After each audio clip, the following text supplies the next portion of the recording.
আমরা জানি এই বিপ্লবের রূপকার এবং মধ্যমণি ছিল, সেন্টার ছিল ইসলামী ছাত্র শিবির। কোন দল মানে না, বাংলার জনগণ এটা শুনতে চায় না। সুতরাং স্পষ্ট বক্তব্য এবং ঘোষণা, দেশকে দুর্নীতি মুক্ত করার জন্য, দেশকে একটি সুষ্ঠু রাজনীতির কালচার তৈরি করার জন্য, দেশে একটি সুষ্ঠু গণতান্ত্রিক নির্বাচন করার জন্য, বাংলাদেশের স্বাধীনতা সার্বভৌমত্বকে অক্ষুণ্ণ রাখার জন্য যা কিছু প্রয়োজন এই সরকারকে সেটি করতে হবে।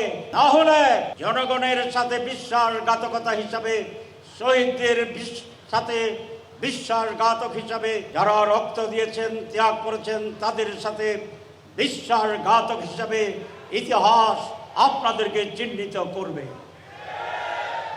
আমি অনেক সময় দেখি এবং শুনি যারা পঙ্গু হয়েছে, এখন অত্যন্ত হ্যান্ডিক্যাপড অবস্থায় পড়ে আছে, তাদের কাছে কোনো সাহায্য এখনো পৌঁছায়নি, চিকিৎসার ব্যবস্থা করা হয়নি, শহীদদের কবরগুলোকে সংরক্ষণের ব্যবস্থা করা হয়নি, তাদের পরিবারকে রিহেবিলিটেট করার ব্যবস্থা করা হয়নি। তাহলে 1 বছর আপনারা কি করেছেন, এই প্রশ্ন স্বাভাবিকভাবে মানুষের মনে আসবে।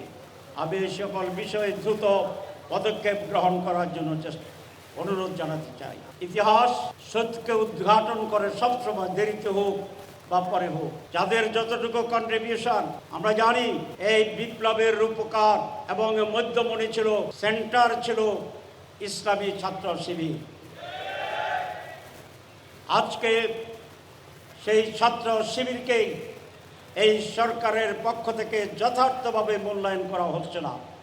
আমি এই জন্য নিন্দা জানাই এবং বছর পূর্তির এরপর থেকে তারা যেন সঠিক ন্যায্য হিস্সা পায়, ক্ষমতার হিস্সা নয়, পদে হিস্সা নয়, কিন্তু তাদের কাজ করার যে সুবিধা সেইগুলোকে নিশ্চিত করতে হবে এবং তাদের সাথে পরামর্শ করতে হবে রাষ্ট্র পরিচালনার সুষ্ঠুতার জন্য।